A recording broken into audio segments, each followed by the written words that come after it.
बारिश के कारण आपके बीच में आने में देरी हुई। आप यहाँ इंतज़ार करते रहे, इसके लिए मैं आपसे माफ़ी चाहता हूँ। मैं आपसे अपने भारत देश के बारे में एक बहुत सीरियस प्रॉब्लम है उसके विश्लेषण के लिए आया हूँ और हम सब मिलकर उसका कोई सोल्यूशन कर सकें, ऐसी आपसे एक अपेक्षा है। मैं आधा घंटे में मेरी बात करूँगा, फिर आप सब एक दूसरे से क्वेश्चन आंसर करेंगे। और जो प्रॉब्लम है जिसके बारे में मैं बात करने जा रहा हूँ वो अपने देश की बहुत गंभीर समस्या है और उसका समाधान जो है ना सरकार के पास नहीं है, इसलिए आपसे बात कर रहा हूँ। जिस प्रॉब्लम पे मैं आपसे चर्चा करने वाला हूँ ये प्रॉब्लम का भारत के पहले भी कई सारे नेताओं से बात करते हैं। हमारे देश में मिनिस्टर के लेवल पे जो पॉलिटिशियंस हैं, प्राइम मिनिस्टर के लेवल पे जो पॉलिटिशियंस हैं उनसे बात करते हैं, लेकिन वो कहते हैं जी हमारे पास इसका सोल्यूशन नहीं है। आपके पास है इसीलिए आया। आप बोलेंगे जी प्रॉब्लम क्या है? प्रॉब्लम है कि अपने देश के ऊपर बहुत ज्यादा कर्ज हो गया, विदेशी कर्ज हो गया है हमारे देश में। इस समय भारत 40 लाख करोड़ रुपए के कर्जे में है। हमारा देश 40 लाख करोड़ रुपए का कर्जदार है। बहुत बड़ा सम है ये 40 लाख करोड़। इसको कभी कैलकुलेटर में लिखे ना तो कैलकुलेटर फेल हो जाता है। कैलकुलेटर में अधिकतम 12 अंक आते हैं और 40 लाख करोड़ लिखने में 14 अंक लगते हैं। 40 लिखना 40 0 0 0 0 0 0 12 बार लिखना पड़ता है। अब क्या समस्या है? ये जो कर्ज हमारे ऊपर हो गया है ये पिछले आजादी के 63 साल में हुआ। हम जब आजाद हुए थे 15 अगस्त 1947 को तो हमारे देश पर एक पैसे का भी कर्ज नहीं था। अब आजादी के 63 साल में ये कर्ज हो गया। हमने ये कर्ज ले रखा है अमेरिका से, जर्मनी से, जापान से, फ्रांस से, स्वीडन से, स्विट्जरलैंड से, डेनमार्क से, नॉर्वे से, ऐसे करीब 24 देशों से हमने ये कर्ज लिया हुआ है। आपके मन में सवाल आएगा ये कर्ज क्यों लिया हमने, जरूरत क्या थी? हुआ ये था कि जब हम आजाद हुए 15 अगस्त 47 को तो भारत के पास कुछ पैसे नहीं थे। आजादी के पहले हमारे पास जितने भी पैसे थे वो सब अंग्रेज यहाँ से ले गए, क्योंकि आप जानते हैं अंग्रेजों का शासन था। तो 1947 में भारत के पास जो भी थोड़ा बहुत फंड था वो अंग्रेज ले गए। थोड़ा सा पैसा बचा था वो पाकिस्तान को देना पड़ा। आपको मालूम है भारत का बंटवारा हुआ, भारत से पाकिस्तान अलग हुआ तो थोड़े पैसे बचे वो पाकिस्तान चले गए और काफी अंग्रेज ले गए, तो हमारे पास कुछ नहीं था। अब देश को तो आगे बढ़ाना था, विकास तो करना था, तो हमने कर्ज लिया और वो कर्ज से पहली पंचवार्षिक योजना बनी 1952 में। फिर उसके बाद क्या हुआ, दोबारा से कर्ज लिया 57, दूसरी पंचवार्षिक योजना बनी, फिर तीसरी बार लिया 62, तो तीसरी योजना बनी और ऐसे करते करते वो कर्ज बढ़ता गया।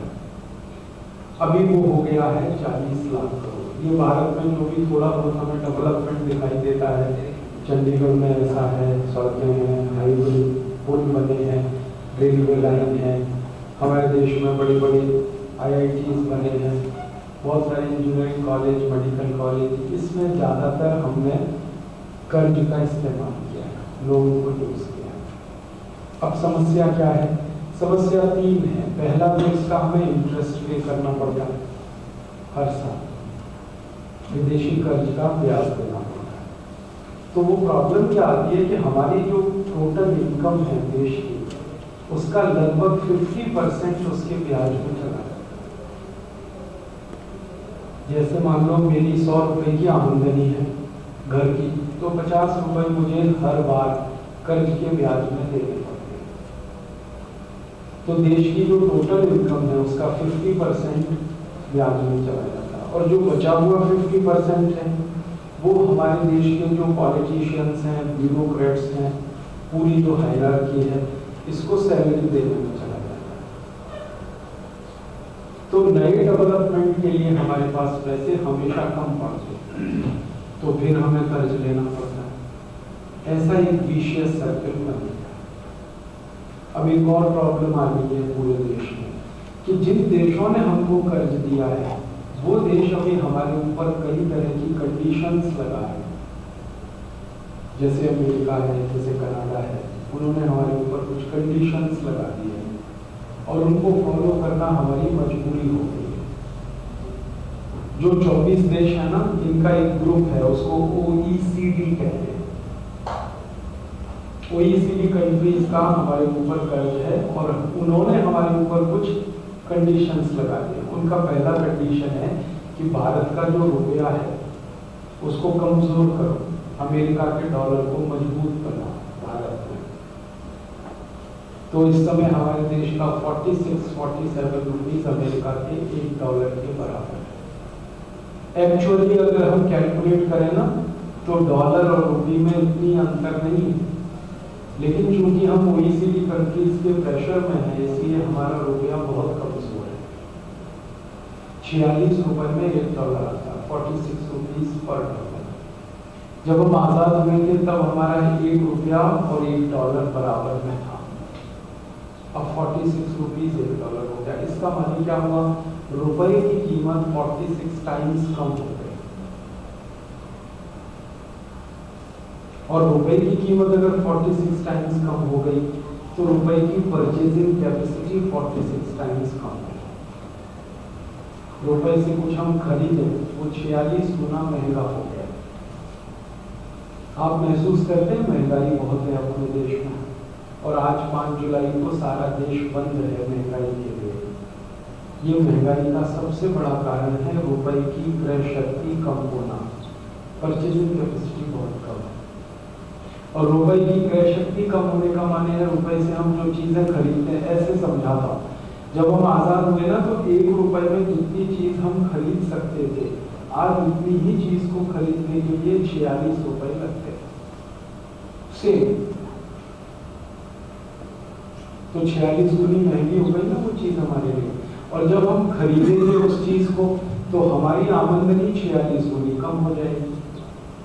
पहले जो चीज हमें $1 की मिलती थी अब वही हमें 46 में खरीदनी है, तो अपनी जेब से पैसे ज्यादा गए ना, और ज्यादा पैसे हमने खर्च किए तो इनकम कम हो गई। तो देश के लोगों की इनकम भी 46 टाइम्स कम हो गई रुपए के कमजोर होने से। और अंतरराष्ट्रीय स्तर पर इसका क्या असर पड़ता है? पहले हम अमेरिका से कोई चीज $1 में लेते थे, अब वही चीज अमेरिका हमको 46 रुपए में देता है।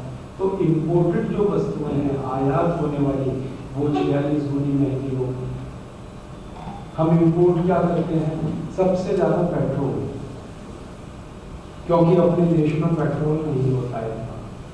पेट्रोल के बाद डीजल, डीजल के बाद केरोसिन, ये सबसे ज्यादा हम इंपोर्ट करते हैं। तो आप ऐसे समझ लो कि अगर 1 लीटर पेट्रोल 1947 में हम $1 का खरीदें तो अब वो हमको 46 रुपए में लेना है। ऐसी मुश्किल देश में आ गई। और ये प्रॉब्लम आ गई है कि हमने जो कर्ज लिया था पहली बार अमेरिका से 52 में, तभी रुपया और डॉलर बराबर था, ठीक है। अब डॉलर 46 गुना ज्यादा ताकतवर है, तो हमें जो कर्जे का ब्याज देना पड़ता है वो 46 गुना ज्यादा देना पड़ता है, 46 टाइम्स ज्यादा पेमेंट करना पड़ता है। उसकी वजह से सरकार पे बहुत प्रेशर है, बहुत प्रेशर। तो क्या करती है सरकार? थोड़ा भी प्रेशर ज्यादा होता है तो फट से और कर्ज ले लेती है कहीं से हमारी सरकार, तो कर्ज बढ़ता ही जा रहा है, कम नहीं हो रहा। अब एक दूसरी कंडीशन है हमारे ऊपर, जिन देशों ने हमको कर्ज दिया है उन्होंने एक कंडीशन अभी लगाई है कि भारत में OECD कंट्रीज की कंपनीज को ज्यादा से ज्यादा परमिशन मिले व्यापार करने की। माने अमेरिका है, जर्मनी, जापान, इन देशों की कंपनियों को भारत में बिजनेस करने के लिए ज्यादा से ज्यादा आने दो, ये उनकी दूसरी कंडीशन है OECD की। तो उनकी कंपनीज हमारे यहाँ आ रही है, Pepsi Cola, Coca Cola, Johnson and Johnson, Procter and Gamble, Reckitt and Colman, Ciba Geigy, Sandoz, Pfizer, hex, फेरी, ऐसी 5000 कंपनियां आई हैं। अब वो यहाँ बिजनेस कर रहे हैं, तो वो कुछ प्रोडक्ट्स बेच रहे हैं हमारे देश में, और उनके प्रोडक्ट्स हम लोग खरीदते हैं क्योंकि वो टेलीविजन में एडवर्टीजमेंट बहुत करते हैं। तो हम जब उनके प्रोडक्ट्स खरीद लेते हैं तो हमारा जो पैसा है वो विदेशी कंपनियों के पास चला जाता है, और विदेशी कंपनी को उसमें जितना प्रॉफिट है वो सब भारत से बाहर ले जाते हैं अपने देश में। जैसे हमने पेप्सी कोला खरीदा तो एक बॉटल आती है लगभग 10-12 रुपए, लेकिन वो बॉटल जो है ना पेप्सी कोला की, वो बनती है 70 पैसे, उसका जो कॉस्ट ऑफ प्रोडक्शन है वो 70 पैसा है। अब वो 70 पैसे की बॉटल हमको बेचते हैं मान लो 10 रुपए में, कभी कभी 12 रुपए भी देते हैं, हम 10 मान के चले तो उनको 9 रुपए 30 पैसे प्रॉफिट है, जिसको वो ग्रॉस प्रॉफिट कहते हैं। फिर उसमें वो टैक्स देते हैं, लगभग 1 रुपए टैक्स देते हैं हमारी सरकार को, 8 रुपए 30 पैसे बचता है उनको। फिर 30 पैसे को एडवर्टीजमेंट में खर्च करते हैं जो टेलीविजन में आता है, तो उनको नेट प्रॉफिट 8 रुपए होता है। तो जब हम एक बोतल पेप्सी खरीदते हैं तो भारत का 8 रुपए अमेरिका चला जाता है, 2 बोतल खरीदें 16 रुपए चला जाता है, 3 बोतल खरीदें 24 रुपए चला जाता है। एक बार मैंने कैलकुलेट किया, एक साल में भारत के लोग 700 करोड़ बोतल खरीदते हैं पेप्सी को, 700 करोड़। हमारी आबादी है 120 करोड़ और हम पेप्सी कोक की बोतल पीते हैं 700 करोड़। अब आप कैलकुलेट करो, एक बोतल अगर हम उनकी पी रहे हैं तो 8 रुपए हमारा अमेरिका जा रहा है, तो 700 करोड़ बोतल में एक साल में 5600 करोड़ रुपए हमारा अमेरिका चला गया। अभी और प्रॉब्लम हो गई है कि पहले तो हम इंटरेस्ट पेमेंट कर रहे थे, उसमें पैसे जा रहे थे, अब विदेशी कंपनियां आ गई, उनके प्रोडक्ट खरीद रहे हैं, इसमें भी पैसे जा रहे हैं हमारे पास। और मैंने आपको थोड़ी देर पहले कहा कि पेप्सी कोला, कोका कोला, ऐसी 5000 कंपनियां हैं, वो एक साल में करीब 2.5 से 3 लाख करोड़ रुपए यहाँ से ले जाते हैं। हर साल कर्जे के ब्याज में हमें 3.5 लाख करोड़ देना पड़ता है। फिर ये पेप्सी कोक जैसी कंपनी और वो करीब 2.5-3 लाख करोड़ ले जाते हैं, माने हर साल करीब हमारा 6 लाख करोड़ रुपए का लॉस होगा। और ये लॉस हमारा है, सबका है, क्योंकि देश का लॉस है तो हमारा लॉस है। अब इस लॉस को पूरा करने के लिए सरकार क्या करती है? सरकार हमारे ऊपर टैक्स लगाती है ताकि ये लॉस पूरा हो, और टैक्स लगा के सरकार जो इनकम करती है उससे चीजें और महंगी हो जाती है, तो और महंगाई होती है। अल्टीमेटली सारा नुकसान लोगों का होता है। ये बहुत सीरियस प्रॉब्लम अपने देश में आ गई है। अब इसका सोल्यूशन क्या? तो मैंने बहुत सारे पॉलिटिशियन से बात किया था। हमारे देश में एक राष्ट्रपति थे डॉक्टर APJ अब्दुल कलाम, उनसे मैंने बहुत बात किया इस सीरियस प्रॉब्लम में, क्योंकि वो भारत में एक अकेले ऐसे प्रेसिडेंट थे जो सेंसिटिव थे और इंटेलिजेंट थे। हमारे देश में लोग या तो इंटेलिजेंट होते हैं या तो सेंसिटिव होते हैं, दोनों होना बहुत मुश्किल है, इंटेलिजेंट भी हो और सेंसिटिव भी हो। पॉलिटिशियंस तो ज्यादा इंटेलिजेंट होते हैं और सेंसिटिव तो बिल्कुल नहीं होते। लेकिन अब्दुल कलाम एक एक्सेप्शन थे, क्योंकि वो एक साइंटिस्ट थे, इसलिए उनमें सेंसिटिविटी भी थी और इंटेलिजेंसी भी। उनसे मैंने एक बार इस पर डिस्कशन किया कि ये तो बहुत बड़ी प्रॉब्लम है, तो उन्होंने कहा हाँ प्रॉब्लम तो है। तो मैंने कहा इसका कोई सोल्यूशन आप ढूंढिए, आप तो राष्ट्रपति हैं देश के। तो उन्होंने कहा मैं क्या कर सकता हूँ, तुम बताओ।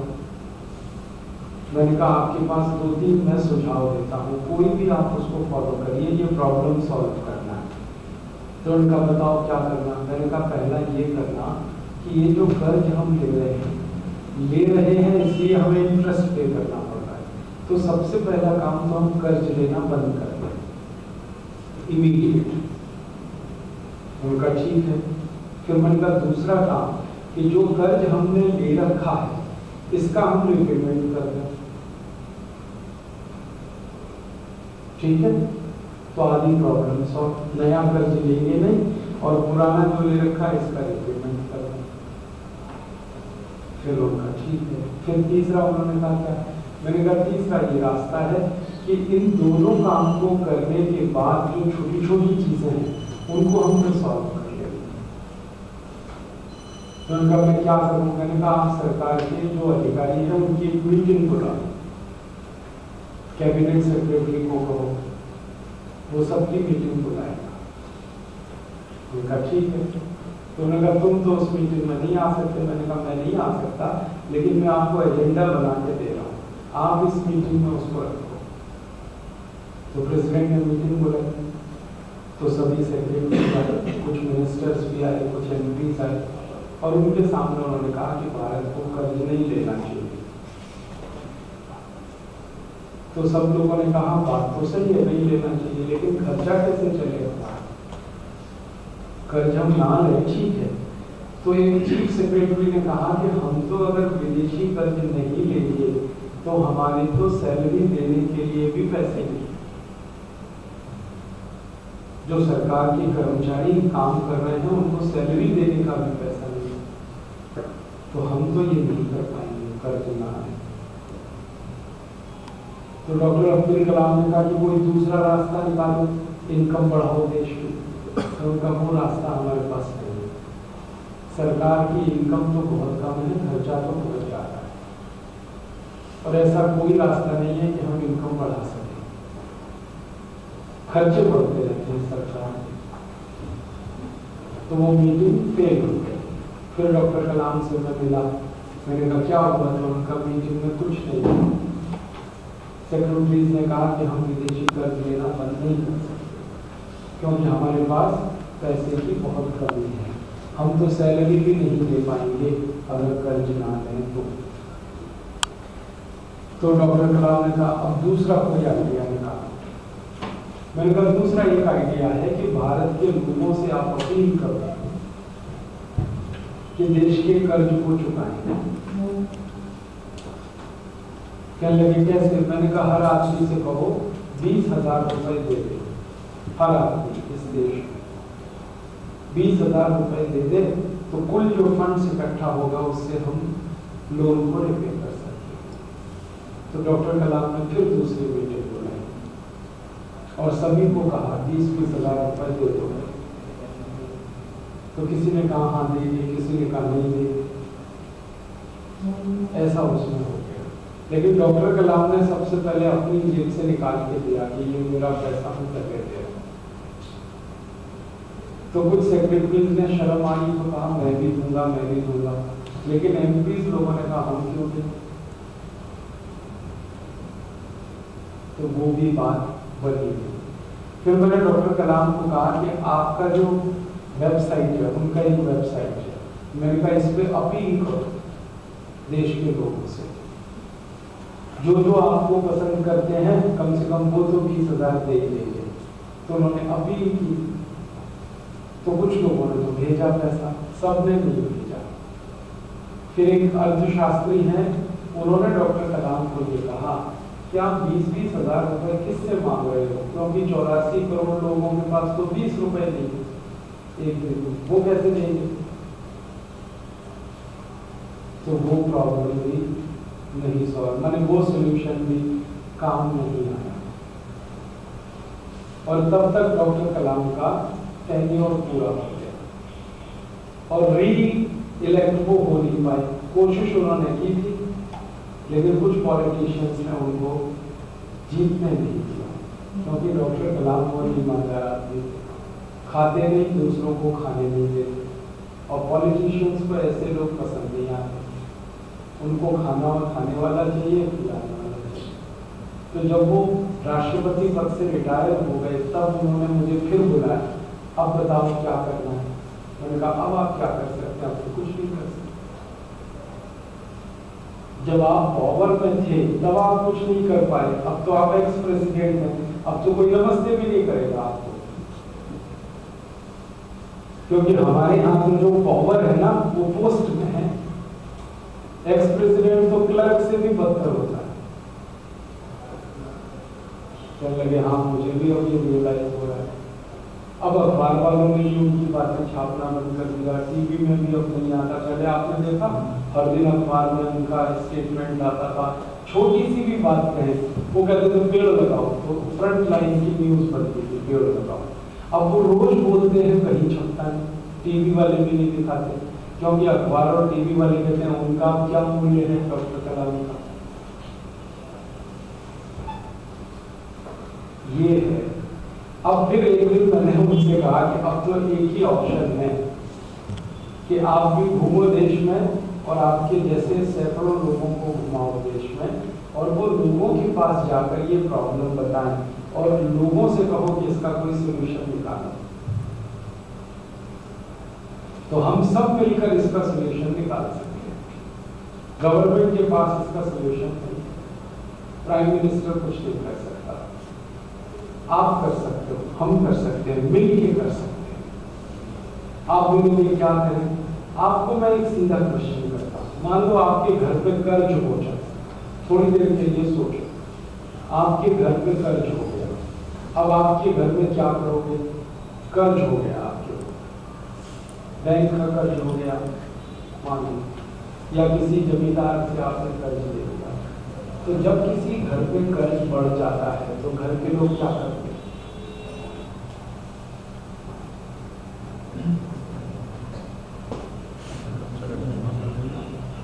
बताओ।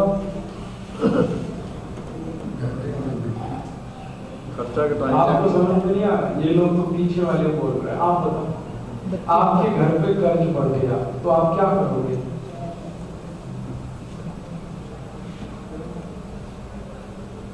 हम दो ही काम कर सकते हैं, या तो अपने घर की इनकम बहुत बढ़ा लें ताकि कर्ज चुक जाए, और या घर के खर्चे घटा लें तो हमारी आमदनी बढ़ जाए। यही करोगे ना?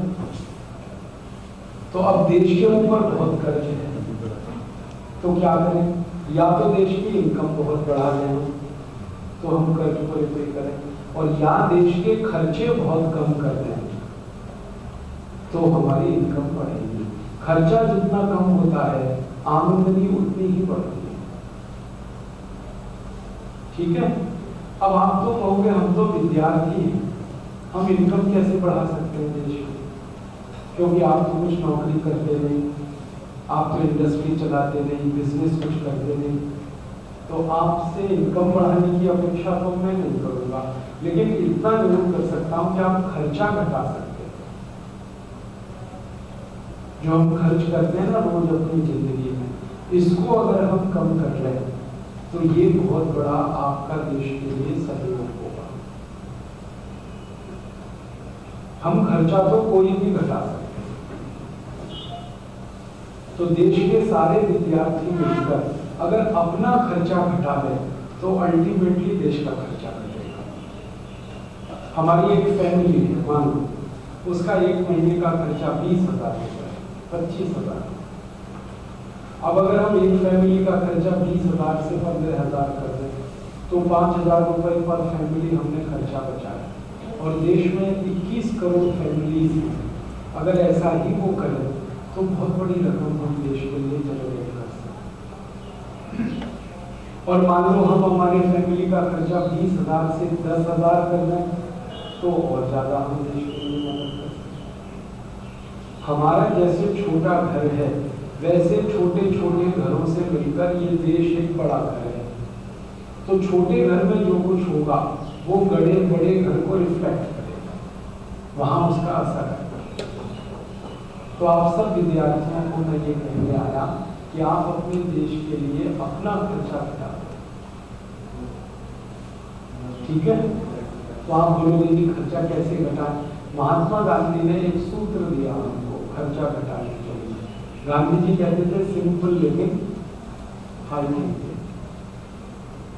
हमारी जिंदगी को सरल कर लें, सोचने में हम ऊंचे से ऊंचे रहें, और खर्चे में नीचे से नीचे गए। तो गांधी जी ने ये करके दिखाया था। वो तो बैरिस्टर आदमी थे, उन्होंने अपना खर्चा घटाया, टाई लगाना बंद किया, कोट पहनना बंद किया, पैंट पहनना बंद किया, और सब छोड़ते छोड़ते खाली एक लंगोटी पहनना शुरू कर दिया। तो सारे देश ने उनको फॉलो किया। और उस जमाने में गांधी जी ने लोगों का खर्चा घटा के जो आमदनी बढ़ी, उस पैसे का इस्तेमाल अंग्रेजों को भगाने के लिए किया। वही गांधी सूत्र हमें मदद करेगा। हम हमारे जीवन को थोड़ा सरल कर लें, फालतू खर्चे कम करें, तो हमारा जीवन बहुत अच्छा हो सकता है। अब आप बोलोगे कहाँ से कम करें, खर्चे की शुरुआत कहाँ से करें? तो मैं आपको बताता हूँ, कुछ ऐसी चीजें हम रोज अपने जीवन में खरीदते हैं जिनकी जरूरत नहीं है, वो खरीदना बंद करें, तो उससे हमारे पैसे बचेंगे। और आपके पैसे बचेंगे तो आप क्या करोगे? या तो बैंक में डिपॉजिट करोगे। बैंक क्या करेगा? वो पैसा भारत के लोगों को लोन में देगा, तो उससे इंडस्ट्री लगेगी। इंडस्ट्री लगेगी तो क्या होगा? इनकम ज्यादा आएगी, तो देश की इनकम भी बढ़ जाएगी। हमारे बचत के पैसे हम जब बैंक में जमा करते हैं, बैंक वाले वही पैसा उद्योगपतियों को कर्ज में देते हैं, उसी पैसे से प्रोडक्शन होता है, फिर बाजार में वस्तुएं बिकती हैं, फिर उससे आमदनी होती है, और वो आमदनी देश की आमदनी बनती है। तो आपसे मेरी रिक्वेस्ट है कि आप आज से अपने खर्चे कम करें। तो आप बोलोगे शुरू कहाँ से करें? सबसे पहला खर्चा कम करो, पेप्सी कोका कोला मत पियो, इसमें हमारा बहुत खर्च होता है। भारत का ये जो इलाका है ना, पंजाब, हरियाणा और चंडीगढ़, यहाँ सबसे ज्यादा पेप्सी कोक मिलता है। पर कैपिटा 7 to 10 बॉटल्स का कंजम्पशन है इस एरिया में, सबसे ज्यादा। और भारत सरकार का कहना है कि सबसे ज्यादा पेप्सी कोक पीते हैं स्टूडेंट्स, विद्यार्थी, आप जैसे लोग। तो अगर हम पेप्सी को पीना बंद करें और दूसरे अपने सहयोगी विद्यार्थियों को ये कहें आप भी मत पियो, तो बहुत बड़ा काम शुरू होगा। एक बॉटल अगर हमने कम पिया तो देश का 8 रुपये बचेगा, 2 बॉटल कम पिया 16 रुपये बचेगा, 3 बॉटल कम पिया 24 बचेगा। और सबने बंद कर दिया पेप्सी को, तो हर साल हमारा करीब करीब 8 से 10 हजार करोड़ रुपए बचेगा। एक प्रोडक्ट हमने छोड़ा, 10,000 करोड़ रुपए देश को फायदा हो। समझ में आया? और अगर हम पेप्सी को ना भी पिए तो भी लाइफ तो चलने वाली है, क्योंकि पेप्सी कोक का हमारे पास ऑल्टरनेट है, हम पानी पी सकते हैं, ठीक है। और अगर किसी को सॉफ्ट ड्रिंक ही पीना है तो नींबू की शिकंजी बनाना पी सकते, पानी ले लें, उसमें नींबू निचोड़े, थोड़ा गुड़ मिला के पी, सॉफ्ट ड्रिंक हो गया। या तो हम पेप्सी को छोड़कर गन्ने का रस पी सकते हैं, मौसमी का रस पी सकते हैं, संतरे का रस पी सकते हैं। अब कई लोगों को मैं ये कहता हूँ तो वो मुझे क्रॉस क्वेश्चन करते हैं, वो कहते हैं जी पेप्सी कोला तो हम जरूर पिएंगे, क्यों पिएंगे? आमिर खान कहता है इसलिए। आमिर खान कहता है ना, ठंडा मतलब कोका कोला। तो बहुत लोगों के लिए आमिर खान हीरो है, रोल मॉडल है, वो पीते हैं इसलिए कि आमिर खान कहता है। ऐसे ही सलमान खान कहता है, कभी शाहरुख खान कहता है, कभी तेंदुलकर भी कहता है, कभी राहुल द्रविड़ भी कहता है। ये सब जो सिनेमा और क्रिकेट के लोग हैं ना, ये बहुत कहते हैं पेप्सी पियो, कोका कोला पियो, सिर उठा के पियो, सिर झुका के पियो। कोई अक्षय कुमार है, पता नहीं अक्षय कुमार है, वो बहुत चिल्लाता है थम्स अप पियो, सिर उठा के पियो। एक बार मैंने क्या किया, ये जो अक्षय कुमार, आमिर खान, तेंदुलकर, इन सब के ईमेल एड्रेस कलेक्ट किए और सबको मैंने एक ईमेल किया और उसमें उनसे ये पूछा कि ये आप एडवर्टीजमेंट क्यों कर रहे हो, पेप्सी का, कोक का, थम्स अप का, आपको क्या मिल रहा है इससे? तब उन्होंने कहा पैसे मिल रहा है। तो आमिर खान ने थोड़ा जवाब दिया था ठीक से। उसने कहा कि मैं एक फिल्म बनाता हूँ तो 1 साल लगता है, उसमें मुझे 4 करोड़ रुपए मिलते, लेकिन ये ठंडा मतलब कोका कोला बोलने में 8 करोड़ रुपए मिलता है। तो उसने कहा कि मुझे पैसे मिलते हैं इसलिए मैं ये एडवर्टीजमेंट कर रहा हूँ। फिर मैंने उसको पूछा आप पीते हो इसको कोका कोला? तो उसने कहा पीता तो नहीं, एडवर्टीजमेंट करता। मैं पूछा क्यों नहीं पीते? तो उसने कहा मेरा डॉक्टर मना करता है। मैं बोला आपके डॉक्टर का जरा नाम पता बताओ, ऐसा कौन डॉक्टर है जो पेप्सी पीने से मना करता है? तो उसने नाम पता दिया, उसका एक डॉक्टर है मुंबई में, लीलावती हॉस्पिटल। मैंने उस डॉक्टर को कांटेक्ट किया कि आप ऐसा बोलते हो आमिर खान को? तो उसने कहा हाँ मैं सबको बोलता हूँ, जो भी पेशेंट मेरे पास आता है मैं कहता हूँ मत पियो कोका कोला, पेप्सी कोला। मैं पूछा आप क्यों मना करते हो? उसने कहा ये बहुत पॉइजनस है पेप्सी कोला। मैं पूछा इसमें क्या पॉइजन है? तो उसने कहा इसमें एक एसिड है। मैं पूछा कौन सा एसिड है? तो उसने कहा ये मुझे नहीं मालूम है, इतना मालूम है कि इसमें एसिड है। फिर मैंने कहा कौन बताएगा? तो उसने कहा कोई नहीं बताएगा, तुम ऐसा करो टेस्ट करा दो इसको, इसमें पता चल जाएगा कौन सा एसिड। तो मैंने पेप्सी कोला टेस्ट कराया। एक लेबोरेटरी है, पूना नाम का एक शहर है, पुणे कहते हैं हम उसको, कोई लोग पूना कहते हैं। वहां पर भारत की सबसे बड़ी लेबोरेटरी है, उसका नाम है NCL, नेशनल केमिकल लेबोरेटरी। वहां सभी चीजें टेस्ट होती है। तो पेप्सी कोला हमने टेस्ट कराया, कोका कोला टेस्ट कराया। तो वहां से पता चला कि पेप्सी कोला में जो एसिड है उसका नाम है फॉस्फोरिक एसिड। अब ये जो फॉस्फोरिक एसिड होता है ना, इससे 2 चीजें बनती हैं।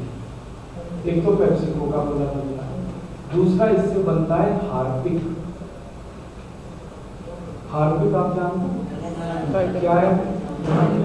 टॉयलेट साफ करता है। तो हार्पिक जो टॉयलेट साफ करता है उसके लिए हार्पिक में एक एसिड मिलाया जाता है, उस एसिड का नाम है फॉस्फोरिक एसिड। और वही फॉस्फोरिक एसिड पेप्सी कोक में मिलाया जाता है। ये बात पूना की NCL लेबोरेटरी ने हमको बताया। और हैरान करने वाली बात ये बताई उन्होंने कि हार्पिक में जितना एसिड है पेप्सी कोक में भी उतना एसिड है। हार्पिक है ना, उसका pH वैल्यू है 2.4। pH समझते, केमिस्ट्री पढ़ते? तो हार्पिक का pH है 2.4 और पेप्सी कोला का भी pH है 2.4। माने हार्पिक और पेप्सी की क्वालिटी बराबर है। जब ये रिपोर्ट मेरे हाथ में आई तो सबसे पहले मैंने मेरे घर में एक एक्सपेरिमेंट किया। मेरी माँ को कहा कि हम पेप्सी कोला से टॉयलेट साफ करके देखें। तो मेरी माँ ने कहा तेरा दिमाग खराब है। मैंने कहा नहीं, हमें ये देखना है कि इसका एसिडिटी कितना स्ट्रॉन्ग है। तो मेरी माँ को मना लिया मैंने। फिर 1 महीने तक हमने घर का टॉयलेट साफ नहीं किया, वो बहुत गंदा हो गया, एकदम पीला पीला कचरा जमा हो गया। फिर मैं पेप्सी लाया, मैंने टॉयलेट पॉट पर उसको स्प्रे किया और 2-3 मिनट के बाद पानी से फ्लश किया। टॉयलेट पॉट चकाचक साफ, एकदम वाइट वाइट, एकदम नीट है। वो दिन से मैंने एक एडवर्टीजमेंट शुरू किया, ठंडा मतलब टॉयलेट क्लीन। और ये एक्सपेरिमेंट मैंने 10 साल पहले किया था। और संयोग से उसी समय परम पूज्य स्वामी रामदेव जी से मेरी दोस्ती हुई थी 10 साल पहले। तो मैंने स्वामी जी को करके दिखाया। मैं हरिद्वार गया था तो स्वामी जी का पुराना आश्रम था, वहां पर एक मैंने व्याख्यान दिया था और उसमें बताया।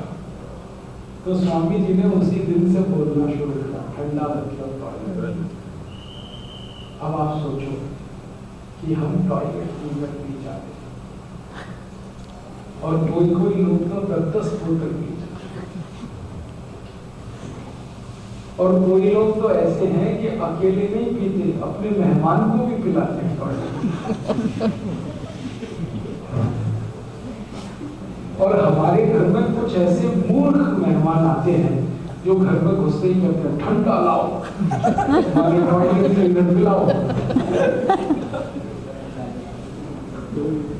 मैंने देखा है जो शादियां होती है ना, शादियां, उसमें पेप्सी कोक के स्टॉल लग जाते हैं, तो लोग लाइन लगा के पीते रहते हैं टॉयलेट के। आप सोचो, पीना चाहिए। अब मैं आपको और एक सीरियस बात कहना चाहता हूँ। ये पेप्सी कोला को जब टेस्ट किया लेबोरेटरी में तो पता चला इसमें फॉस्फोरिक एसिड है, लेकिन इसमें और भी कुछ केमिकल्स हैं, उनके नाम बताना चाहता हूँ। इसमें एक केमिकल है, उसका नाम है सोडियम मोनोग्लूटामेट। ये केमिकल कैंसरस होता है, कैंसर करता है। अगर आप रोज रोज पेप्सी को पिएंगे तो पेट का कैंसर हो जाएगा। ये पेप्सी आप पीते हो ना तो जाएगा कहाँ? सबसे पहले आपके एपिगैस्ट्रियम में जाएगा, वहां कैंसर कर सकता है। और पेप्सी गले के नीचे से उतरता है तो गले का कोई भी हिस्से में कैंसर कर सकता है, क्योंकि उसमें सोडियम मोनोग्लूटामेट। और एक कैंसरस केमिकल है पेप्सी में, उसका नाम है पोटेशियम सॉल्फेट। पोटेशियम सॉल्फेट। और एक केमिकल है जो कैंसरस है, उसका नाम है, बहुत खराब, एंडोसल्फान। आपको मालूम है एंडोसल्फान स्प्रे करते हैं हमारे किसान खेत में कीड़े मारने के लिए, वो पेप्सी कोक में मिक्स किया। हमने पेप्सी कंपनी के एक अधिकारी को पूछा कि इसमें एंडोसल्फान क्यों मिक्स करते हो, तो उसने कहा हमारी एक प्रॉब्लम है। मैं पूछा क्या, तो उसने कहा कि ये पेप्सी की बोतल जब हम बनाते हैं तो पानी भर देते हैं बोतल में, तो थोड़ी देर के बाद इस बोतल में कीड़े पैदा हो जाते हैं, क्योंकि जो पानी होता है ना ये साफ नहीं होता, बहुत गंदा पानी, कचरे वाला पानी डालते हैं। साफ पानी डालें तो खर्चा ज्यादा लगता है, कचरे वाला पानी मिलाते हैं, अब उस पानी में कीड़े आ जाते हैं, आई नहीं होता। तो वो कहते हैं कीड़ों को मारने के लिए हमको एंडोसल्फान डालना पड़ता है, और एंडोसल्फान पड़ा रहेगा तो कीड़े मरते रहेंगे। और वो कहते हैं कि हम अगर ये कीड़े ना मारे तो कोई नहीं पिएगा पेप्सी को, क्योंकि सबको वो कीड़े दिखाई देंगे। और ये एंडोसल्फान वो है जो खेत में डाला जाता है, वही पेप्सी। फिर एक और केमिकल है पेप्सी में, उसका नाम है क्लोरोपाइरीफॉस। वो एंडोसल्फान से भी ज्यादा खतरनाक। और ऐसे 14 जहरीले केमिकल्स हैं पेप्सी को। तो आप सोचो ये जहर पेप्सी है, जहर पेप्सी। फिर मैंने एक एक्सपेरिमेंट किया। एक बार क्या हुआ, मेरा दांत टूट गया, वो अभी भी टूटा हुआ है। एक एक्सीडेंट में दांत टूट गया, तो मैंने मेरा दांत पेप्सी की बोतल में डाल दिया, ये देखने के लिए कि क्या होता है। मुझे डाउट था, मेरे मन में ये था कि अगर क्लोरोपाइरीफॉस और एंडोसल्फान जैसे केमिकल हैं तो ये दांत भी गल जाएगा पेप्सी। तो मुझे कंफर्म करना था गलता है कि नहीं गलता, तो मैंने मेरा ही दांत डाला पेप्सी की बोतल में, बोतल खोली, दांत डाला, फिर ढक्कन बंद करके रख दिया। 15 दिन के बाद उस बोतल को मैंने देखा तो मेरा दांत गायब हो गया। फिर पूरा पेप्सी मैंने निकाल दिया बोतल से, दांत नहीं निकला उसमें। कहाँ गया दांत? डिसॉल्व हो गया। और आपको मालूम है ये दांत कभी भी डिसॉल्व नहीं हो सकता किसी का। ये हमारे बॉडी का सबसे मजबूत ऑर्गन है दांत। हम मर जाते हैं, मरने के बाद हमारा शरीर का कोई अंतिम संस्कार कर दे तो सारा शरीर जल जाएगा, दांत नहीं जलते। मुझे याद है मेरे दादा दादी का संस्कार हमने किया था, तो अगले दिन हम वो लेने गए थे उनकी राख, तो उनके सारे दांत निकल आए, बाकी कुछ नहीं।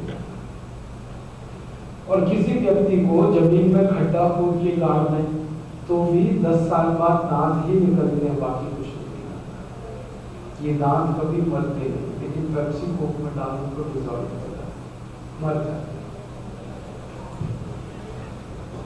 क्वालिटी अच्छी है पेप्सी, पीने लायक है। पियोगे आप? पक्का? कौन कौन नहीं पिएगा हाथ उठाओ।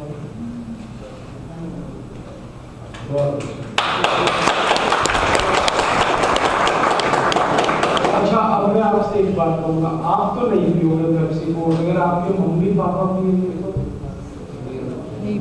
मना करेंगे। उनको बताओगे, समझाओगे?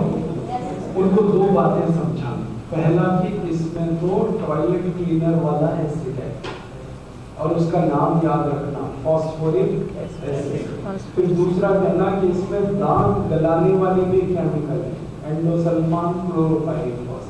और कहना इसमें कैंसर करने वाले केमिकल है, सोडियम मोनोग्लूटामेट और पोटेशियम सॉल्फेट। ये बता दोगे? और चौथी बात बताना कि इसको पिएंगे तो 8 रुपए भारत देश का अमेरिका चला जाएगा। और अंत में ये भी बताना कि हम जो पेप्सी को पीते हैं ना, हर साल हमारा पैसा अमेरिका जाता है, अमेरिका वही पैसा पाकिस्तान को डोनेशन में देता है। पाकिस्तान वो पैसा आतंकवादियों को डोनेट करता है। आतंकवादी वो पैसे से बम बना के भारत में ब्लास्ट करते हैं। हम सब पेप्सी पीते हैं और भारत माता की जय बोलते हैं। कैसे होने वाली है भारत? इसलिए ये पीने लायक नहीं है, ठीक है? और हम सब भारतवासी पीना बंद करें तो मैंने आपको बताया 10,000 करोड़ रुपए देश का बच जाएगा। और उतने ही रुपए का मान लो हम नींबू का शिकंजी पी लें तो 10,000 करोड़ रुपए हमारे फार्मर्स की इनकम बढ़ जाएगी, क्योंकि नींबू कौन बेचता है? फार्मर्स। या हम 10,000 करोड़ रुपए का गन्ने का रस पी लें तो भी फार्मर्स की इनकम बढ़ जाएगी। या 10,000 करोड़ का संतरे का कीनू का रस पी लें तो भी फार्मर्स की इनकम बढ़ जाएगी। और फार्मर्स की इनकम बढ़ेगी तो वो और मल्टीप्लिकेशन करेंगे उस इनकम को और री इन्वेस्ट करेंगे खेत में और इनकम बढ़ेगी, तो अल्टीमेटली देश की इनकम बढ़ेगी। और इनकम अगर बढ़ा दें देश की तो लोग प्रिपेयर कर सकते हैं, ठीक है?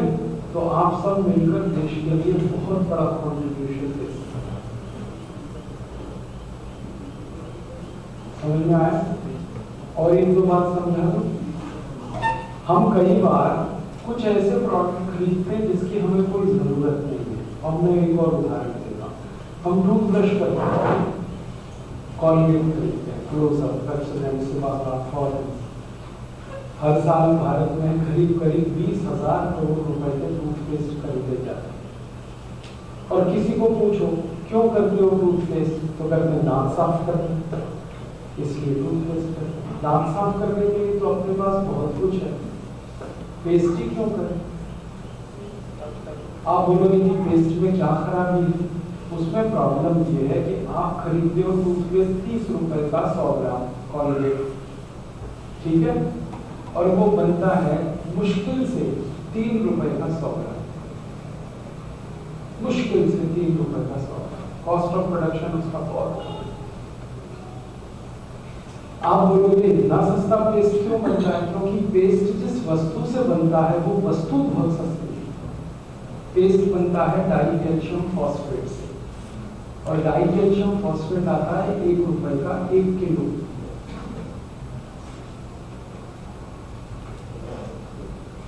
और उससे बनता है कॉलगेट जो बिकता है 300 रुपए का 1 किलो।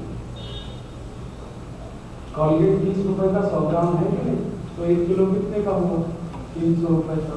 तो जो वस्तु डाइकैल्शियम फॉस्फेट उसमें डाली गई है कॉलगेट में, वो तो 1 रुपए किलो की वस्तु है, और हम खरीद रहे हैं उसको 300 रुपए किलो। 300 रुपए किलो तो बादाम मिलता है, काजू मिलता है, हम पेस्ट खरीद रहे हैं 300 रुपए। और हम कैसे मूर्ख हैं, 300 रुपए किलो की पेस्ट को रगड़ रहे हैं और वॉश बेसिन में थूक रहे हैं। थूकते ही तो है, खाते तो नहीं ना। अब 300 रुपए किलो की चीज को थूक रहे हैं और 40 रुपए किलो के दूध को पी रहे हैं, और कहते हैं हम बहुत स्मार्ट, क्योंकि हम 300 रुपए किलो की चीज को थूकते हैं। बहुत लोगों से मैं कहता हूँ आप और ज्यादा स्मार्ट बनो, तो कहते हैं क्या करें, मैं कहता हूँ ये पेस्ट को थूकते क्यों हो, खा लो। 300 रुपए किलो है, गाय के घी के बराबर है। गाय का घी रोटी में लगा के खाते हैं 300 रुपए किलो, तो पेस्ट क्यों थूक रहे हो, ये भी खा लो। फिर मैंने एक दिन सोचा कि ये पेस्ट में जो डाइकैल्शियम फॉस्फेट है, इसको पता करो कैसे बनता है, इतना सस्ता कैसे आ सकता है, 1 रुपए किलो, ये तो नमक से भी सस्ता है। तब पता चला कि डाइकैल्शियम फॉस्फेट बनता है मरे हुए जानवरों की हड्डियों से। और मरे हुए जानवरों की हड्डियां भारत में बहुत सस्ती मिलती है, क्योंकि यहाँ जानवर हर दिन मरते हैं, हर रोज इस देश में करोड़ों जानवरों को कत्ल किया जाता है। अपने भारत में 36,000 स्लॉटर हाउसेस हैं, कत्लखाने। उनमें एक साल में 10 करोड़ जानवरों को कत्ल किया जाता है। गाय, बैल, भैंस, बकरी, बकरे, मुर्गे, मुर्गी, और इनका जो मांस है ना वो हम खा जाते हैं, मांसाहारी लोग। और इनकी जो हड्डियां हैं वो कॉलगेट कंपनी खरीद लेती है, और उससे वो निकाल लेते हैं डाइकैल्शियम फॉस्फेट, और उससे बनाते हैं फिर टूथपेस्ट, और वो पेस्ट रगड़ते हैं हम रोज अपने मुंह में, सवेरे सवेरे मरे हुए जानवरों की हड्डियों का पाउडर मुंह में लगाते हैं, और फिर कहते हैं सांस की बदबू। बहुत गलती है ये कॉन्सेप्ट। अब मैं आपको और एक बात कहना चाहता हूँ। मैं पहली बार अपनी जिंदगी में जब अमेरिका गया तो मैंने वहां देखा कॉलगेट का पेस्ट बिकता है। अमेरिका में नहीं बिकता कॉलगेट, क्लोजअप, पेप्सोडेंट वहां बिकता है, लेकिन अमेरिका में जो कॉलगेट बिकता है ना और भारत में, उसमें अंतर बहुत है। अमेरिकन कॉलगेट जब मैंने देखा तो उसके रैपर पे एक स्टैट्यूटरी वार्निंग प्रिंट होता है। भारत में आपने